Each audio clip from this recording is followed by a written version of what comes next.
Dios les bendiga, estimados amigos y hermanos, en esta mañana.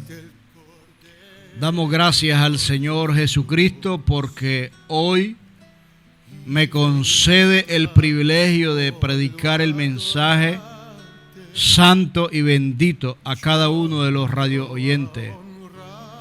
Saludamos siempre a toda la audiencia en el mundo entero, conectada a través de la página web www.radioasis.org. Dios es un Dios bueno, porque para siempre son sus misericordias. Pasamos a la palabra de Dios. La carta de los Hebreos, capítulo 12, versículo 15 en adelante. Mirad bien, no sea que alguno deje de alcanzar la gracia de Dios, que brotando alguna raíz de amargura os estorbe, y por ella muchos sean contaminados. No sea que haya algún fornicario profano como Esaú, que por una sola comida vendió su primogenitura. Porque ya sabéis que aún después, deseando heredar la bendición, fue desechado y no hubo oportunidad para el arrepentimiento, aunque la procuró con lágrimas. Porque no os habéis acercado al monte que se podía palpar y que ardía en fuego, a la oscuridad, a las tinieblas y a la tempestad. Bendito el nombre del Señor. Amado Dios, te ruego que tú me ayudes en esta mañana. Dame palabras, Señor. Pon tus palabras en mis labios, para que pueda con temor y temblor delante de ti y delante de cada uno de los oyentes ser responsable en predicar un mensaje cristocéntrico que está en tu palabra. Que no sea mi deseo, mi intención, mi sentir, mi pensar, sino que sea exclusivamente tu deseo, Dios.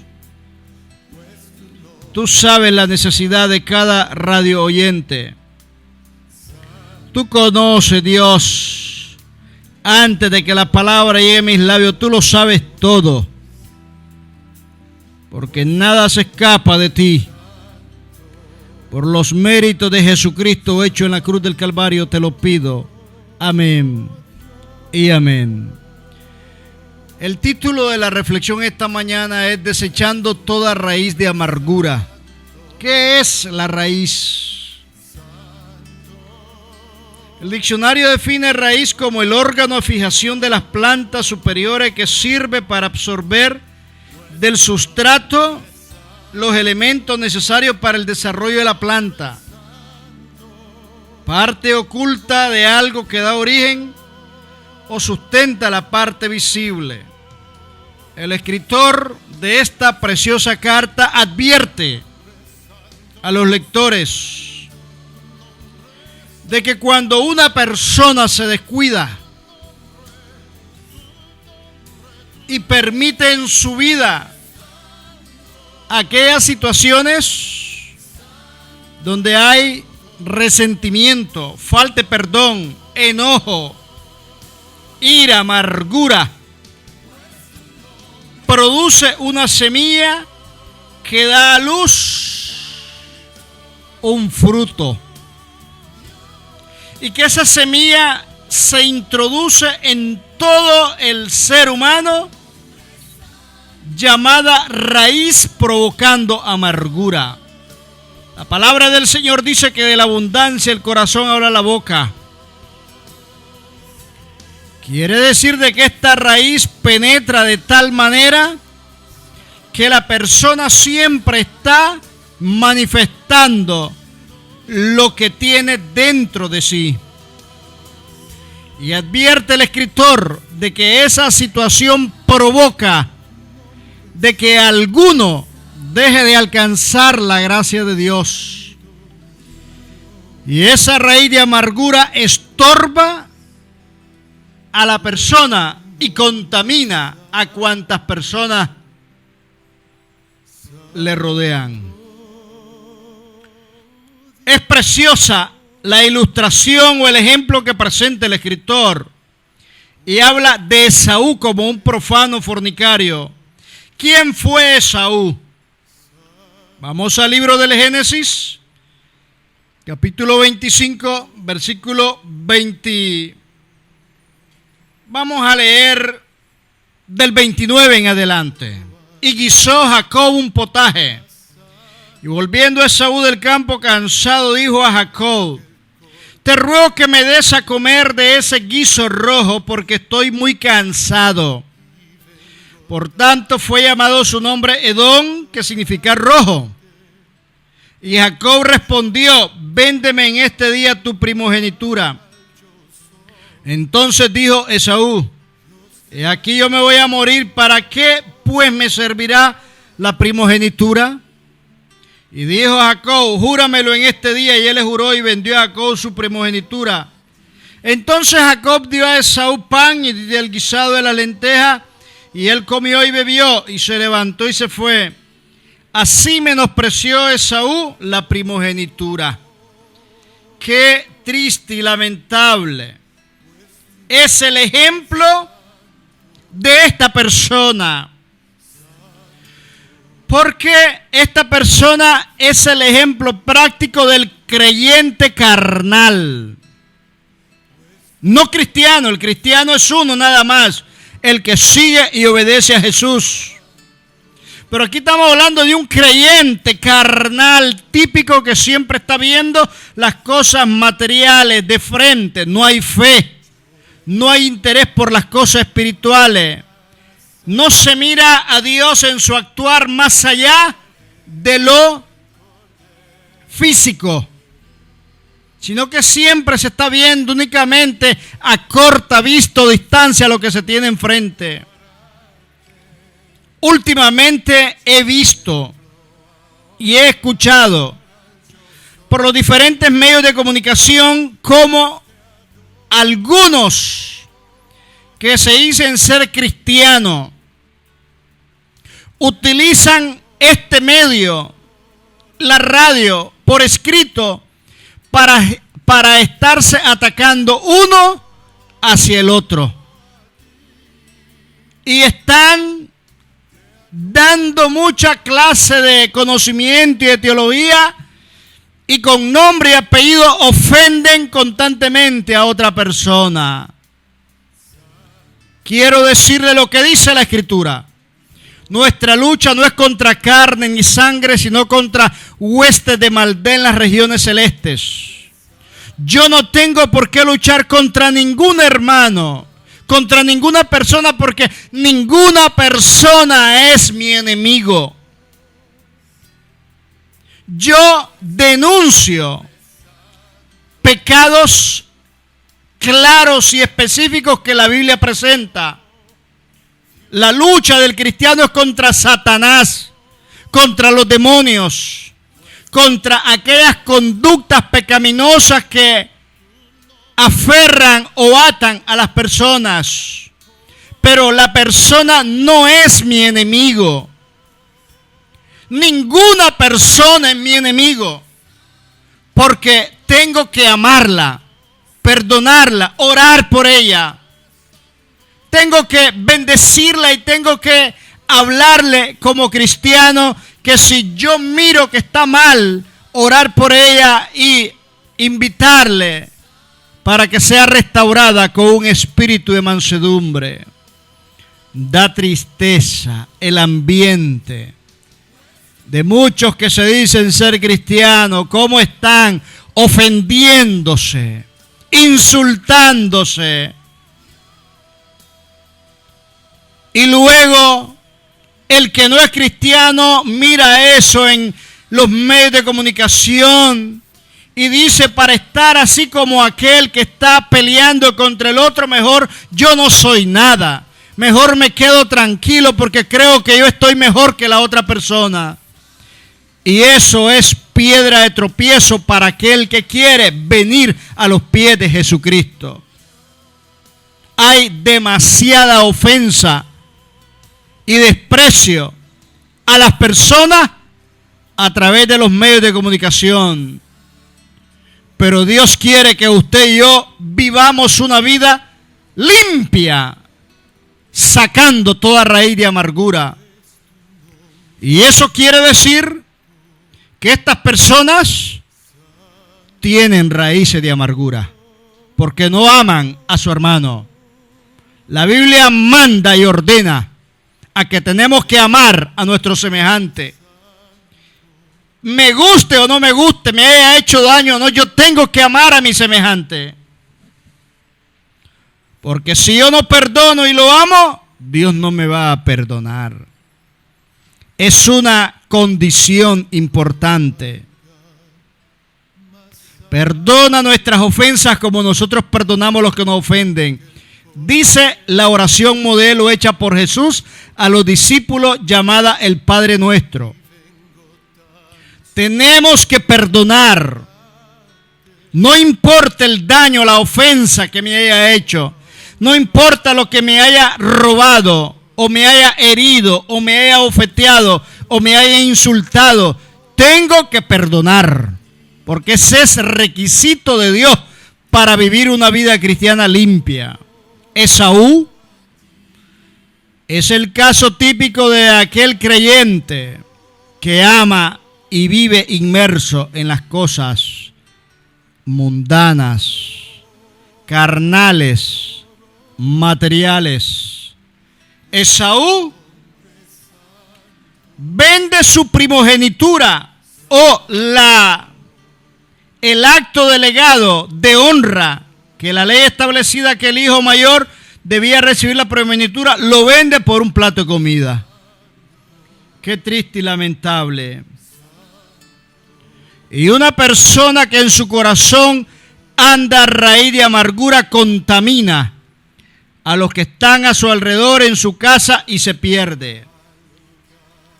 Cuando Dios me mandó en 1987 a una iglesia que me congregara en ese lugar, después de estar visitando 6 meses esa iglesia, yo solicito membresía de manera formal. Y del cuerpo de diáconos reunidos, uno de ellos, después de la reunión, me busca y me dice: te felicito porque fuiste admitido como miembro de la iglesia. Era un diácono de esa iglesia.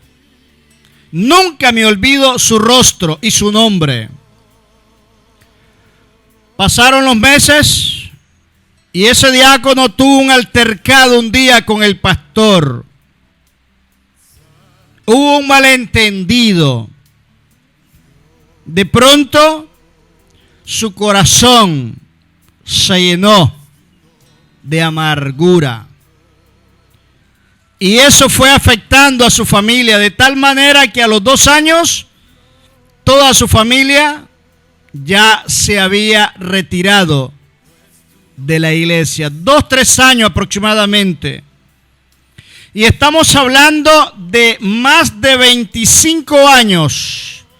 Y esa persona que fue diácono, el hombre que me da la noticia del cual yo soy admitido como miembro en esa iglesia, un diácono precioso en el Señor, se llenó de amargura y tiene más de 25 años junto a su familia de estar total y completamente apartado de los caminos de Dios. No menciono nombre porque no es ético. Menciono conductas de pecado. ¿Hasta dónde hace daño a una mujer que no perdona la infidelidad de su marido? ¿Hasta dónde hace daño a un hombre que no perdona la traición de su esposa? ¿Hasta dónde hace daño a una iglesia el hecho de no perdonarse el uno hacia el otro? ¿Hasta dónde hace daño a la familia no perdonar al semejante? No hay pecado que Dios no pueda perdonar, a excepción de la blasfemia contra el Espíritu Santo, que no hay perdón ni en esta vida ni en la venidera, dijo Jesús. Cuando no hay perdón, se llena de amargura el corazón. luego cae en odio. Y eso alimenta el desprecio de tal manera que una gran parte de las enfermedades físicas son el resultado de situaciones emocionales y espirituales que no se han podido arreglar. Si hay alguna persona que reconoce que no ha perdonado a alguien, que el Espíritu Santo le haga reflexionar y entender de que le hicieron daño hace muchos años. No importa el daño, no voy a mencionarlo. Pero si no ha perdonado, hoy es el momento para que perdone. Y le diga a Dios: Dios, yo perdono a esa persona que me hizo daño. Y yo te pido que tú también la perdones, Dios. Y sana mi corazón. Arranca de mí toda raíz de amargura y todo lo que estorba el crecimiento en mi vida espiritual. Saca y aparta lo que no es tuyo en mi vida. Deja lo que es tuyo y agrégame lo que me hace falta. Esaú es el ejemplo típico carnal del creyente que vive una vida de pecado y que estorba su crecimiento y que contamina a otro. La palabra del Señor nos dice en el libro de Deuteronomio capítulo 29 versículo 18: no sea que haya entre vosotros varón o mujer o familia o tribu cuyo corazón se aparte hoy de Jehová vuestro Dios para ir a servir a los dioses de esas naciones. No sea que haya en medio de vosotros raíz que produzca hiel y ajenjo. El hecho de apartarse de Dios te produce pecado y te conduce a la apostasía, a la rebeldía y a la muerte espiritual. Si tú estás escuchando este mensaje hoy, es porque Dios lo ha permitido para que tú arregles tu vida con el Señor. Personas que te hicieron daño quizás en tu niñez o en tu juventud y que no las has perdonado. Hoy es el momento de romper esas cadenas. La raíz se empotra, se profundiza, se extiende a todos los niveles con el paso del tiempo y te produce muerte y muerte espiritual. Y una persona muerta espiritualmente solo resta ser cortada y enviada al fuego. Si estás con vida es porque Dios te ha permitido la oportunidad de que tú reflexiones y que medites. ¿Qué situaciones en tu vida tienes que arreglar? Quizás un pariente cercano te hizo mucho daño robándote dinero o robándote bienes, o quizás una casa te robó. Tienes que perdonarlo, los bienes materiales se recuperan. La salvación, ya una vez muerto, sin Cristo, no hay oportunidad. No hay segunda oportunidad como pregonan algunas doctrinas falsas. Y nunca empieces a abrir tu boca para ofender a ninguna persona, porque eso no produce beneficio. Tú sabes que te sientes mal cuando estás hablando de alguien. No edifica nada de eso.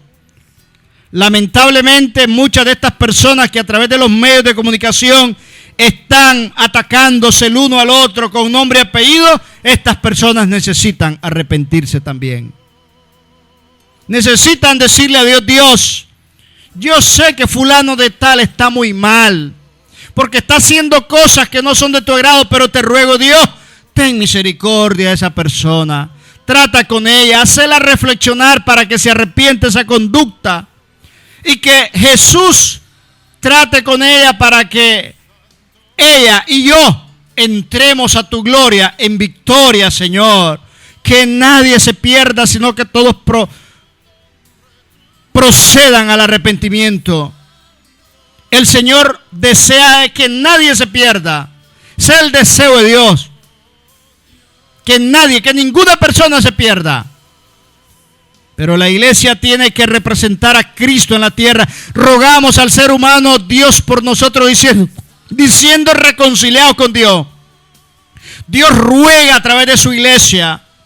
Porque el deseo de Dios es mostrar a Cristo a través del rostro de la iglesia. Cuando Esteban estaba frente a los religiosos que lo acusaron, dice que de pronto fijaron su rostro sobre Esteban y vieron en Esteban el rostro como de un ángel. Un hombre que reflejaba a Cristo en su vida. Estaba leyendo parte de la historia de la iglesia primitiva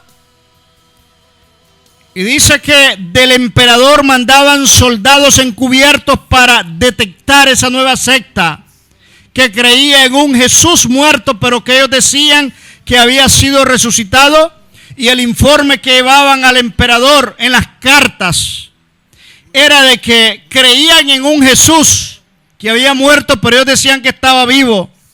Cantaban, leían, pero ellos se quedaban sorprendidos porque había un profundo amor en el corazón de esos creyentes. Un amor tan especial del uno para con el otro. Y lamentablemente es lo que se necesita hoy en día en muchas iglesias. Parecen rines de boxeo. Una raíz de amargura te desbarata una iglesia, te contamina un ministerio, te deshace una vida, una familia, te destruye tu vida espiritual. Cuando se le da cabida a una raíz de amargura, no se puede crecer espiritualmente. No se puede permitir que esa amargura tome raíces en nuestra vida. Qué triste el caso de Saúl. Dice que aún deseando heredar la bendición, fue desechado. Y no hubo oportunidad para el arrepentimiento, aunque la procuró con lágrimas. Esaú es el ejemplo total del creyente que no tiene absolutamente fe para las cosas espirituales. A José, después de la muerte de Jacobo, de Israel, llegaron los hermanos y le dijeron: dijo nuestro padre antes de morir que tú nos perdonaras por todo lo que te hicimos. 13 años preso ese joven. Y la respuesta de José fue: no se preocupen, ustedes nunca me hicieron nada. Dios lo permitió para enviarme a Egipto y así preservarles la vida a ustedes y a la familia. José, tipo de Cristo, nunca vio con odio a su hermano, sino que vio la mano de Dios en esa decisión de su hermano para bendición de la nación de Israel. Cualquier creyente hubiera dicho: sí, ustedes son groseros, malos, ustedes van a pagarme todo lo que yo hice. Por allá hay una historia que fue llevada a la pantalla en el cine que se llama La historia del conde de Montecristi, donde un hombre de muchos planes y proyectos y de mucha herencia fue enviado a una isla como prisionero para ser muerto. Luego escapó, pero escapó para vengarse de todos los que le habían hecho daño. Ese es el ejemplo típico del creyente carnal. Si tú me pagaste mal, yo te voy a pagar de esa manera, con la misma moneda, dicen algunos. Nunca usted levante su mano absolutamente para nada. Dijo el Señor: mía es la venganza, yo pagaré. Tenemos que amar a nuestros hermanos, a nuestros familiares. Tenemos que amar a cuantas personas, porque si esa persona anda mal espiritualmente y no quiere cambiar de conducta, pero que yo no sé el estorbo para esa persona, si va a perderse, que se pierda por otros, pero no por mi conducta y mi testimonio. Yo tengo que actuar como cristiano, reflejando a Cristo hasta el último día de mi vida. Tengo que amar y tengo que actuar con amor y misericordia. Esaú lloró con lágrimas. Pero Esaú no tenía fe para lo invisible. No pudo cambiar ya la decisión tomada por él para adquirir la primogenitura nuevamente, porque la había vendido por un plato de frijoles. Esta actitud de profano, que es un común, es la conducta de muchos en la iglesia. Si no te saludan, tú no le saludas. Si no te hablan, tú no le hablas. Si no te piden perdón, tú no le pides perdón. El mundano creyente no percibe la santidad. No le interesa la santidad, no le interesa las cosas espirituales, no le interesa la oración, el ayuno, la Biblia, no le interesa nada. Siempre está pensando en las cosas materiales. El autor de esta carta dice que Esaú es el ejemplo típico del creyente inmoral, perverso. El apóstata de Dios es un adúltero espiritualmente, un profano. Reflexionó Esaú un día y pensó en su corazón recuperar esa primogenitura. Lloró. Pensó que valía la pena en ese momento, pero ya no había oportunidad. Ya la oportunidad pasó. Dios te da oportunidades para que a tiempo saques de tu vida esa raíz de amargura. De lo contrario, la misma amargura te va a quitar la vida. Lloró por su pérdida, pero ya había sido rechazado por Dios. Ya no tenía oportunidad de entrar al camino de la fe. Personas a las cuales Dios está llamando con tiempo para que vengan a la iglesia, para que arreglen su vida. Pero ellos están pensando siempre en los bailes, en las fiestas, en el pecado, en lo material, en lo mundano, en lo carnal. Y cuando quieren buscar de Dios, ya es muy tarde. Ya no se puede nada que hacer. Ya no hay nada que hacer porque Dios es soberano. Bendito el Señor. José Ramírez Chávez quiere reconciliar con el Señor desde Estados Unidos. Vamos a orar por él. Te felicito, José. Repite conmigo esta oración. Dios Todopoderoso, hoy me arrepiento de mis pecados. Renuncio a ellos y reconcilio con Jesucristo en esta mañana como mi Señor y Salvador. Que mi nombre, te pido, sea escrito en el libro de la vida. Lléname tu Espíritu Santo y ayúdame a serte fiel hasta el último día de mi vida. Gracias, Dios, por la oportunidad que me has dado de ponerme a cuenta contigo. Amén. Yo voy a orar por ti, José. Mira, Dios, a José Ramírez Chávez desde Estados Unidos. Yo lo pongo en tus manos para que tú guardes a este hombre. Con humildad y sencillez de corazón, contrito y humillado, hoy reconoce que ha pecado delante de ti y se ha puesto a cuenta contigo. Guárdalo, Dios, ayúdalo, Dios, fortalécelo, presérvalo. No permita que ningún diablo, ningún demonio le arrebate la vida antes de tiempo, Dios. Bendígale en su salud, bendígale, Dios, en todo lo que él haga y prospere. Bendiga a su familia. Dirigilo a una iglesia para que se congregue y te sirva y que sea esa iglesia de sana doctrina. En el nombre y por los méritos de Jesucristo te lo pido. Amén y amén. Dios te bendiga. Te habló tu hermano en Cristo, José Luis Norori Hooker.